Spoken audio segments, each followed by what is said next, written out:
Dragi gledatelji, danas smo u posjeti kompaniji Bikarac. Saznaćemo što se zapravo događa s našim otpadom nakon što ga bacimo. Istražit ćemo proces odvajanja i odlaganja, te kako možemo svi pridonijeti očuvanju okoliša. Naš sugovornik je gospodin Krešimir Relja, rukovoditelj gospodarenja otpadom. To radi Bikarac. Tvrtka Bikarac se bavi obradom i zbrinjavanjem neopasnog otpada koji nastaje na području Šibensko-kninske županije. Koje su vrste otpada? Bikarac obrađuje i zbrinjava znači miješani komunalni, glomazni i građevinski otpad. Da li u otpadu bude opasnih materijala ili predmeta? Nažalost, nesavjesni građani često u miješani komunalni otpad odlože određene vrste otpada kojima nije mjesto tu i to nam u biti u samom tu procesu rada zadava ozbiljne probleme jer dolazi do oštećenja strojeva. Da li djelatnici u proizvodnji moraju nositi zaštitu opremu?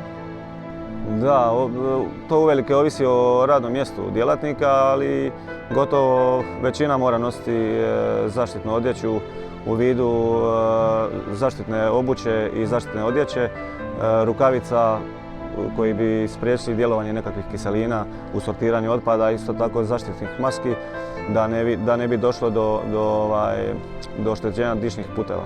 Što se radi sa otpadom koji stigne na Bikarac? Znači, sav otpad koji dođe tu na Bikarac, odnosno na Centar za gospodarenje otpadom, ide na mehaničku i biološku obradu. U mehaničkoj obradi radnici i strojevi iz miješanog komunalnog izdvajaju sav onaj korisni. To su najčešće razne vrste plastika koje vidite tu iza mene. Razni metali, znači željezo i aluminij. Također, jedan dio znači, obrađenog otpada je i gorivo iz otpada SRF koji ajmo reći, najveći problem centra jer on je u konačnici trošak, a sve ovo ostalo je nekakvi plus jer ide u prodaju i ima svoju cijenu. Da li građani savjesno odlažu otpad? To je dio koji mi ne znamo. Mi znamo praktički ono što nam komunalna poduzeća dopreme na centar.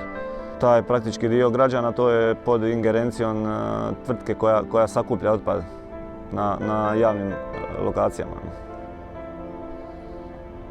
Da li educirate građane kako odlagati otpad? Taj dio je također vezan za sam grad i za komunalca Zeleni grad, ali mi educiramo građane koji dođu tu posjetiti centar.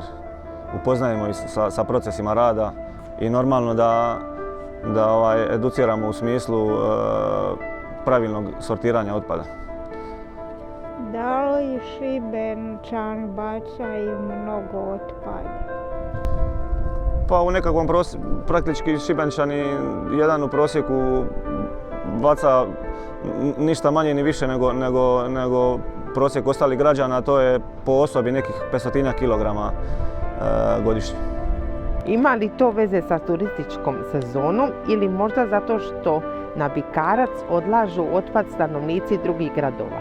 Tako je, svi turisti koji borave ljeti na ovim prostorima, odnosno koji stvaraju otpad na samoj lokaciji, ulaze u prosjek, tako da u konačnici je količina otpada po stanovniku veća. Koji je plan razvoja kompanije? Pa nekakva ideja da bi zaokružili smjer, odnosno krug gospodarenja otpadom, da idemo u smjeru realizacije energane u kojoj bi koristili svoje gorivo iz otpada, a sam proizvod, odnosno output te energane bi bila električna energija i toplinska energija s kojom bi se opskrbljivala industrijska zona Podj.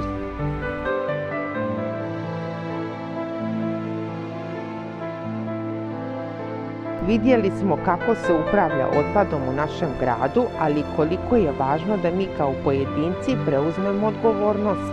Svaki put kad odlažemo otpad na pravo mjesto činimo korak bliže čistijem i zdravijem okolišu.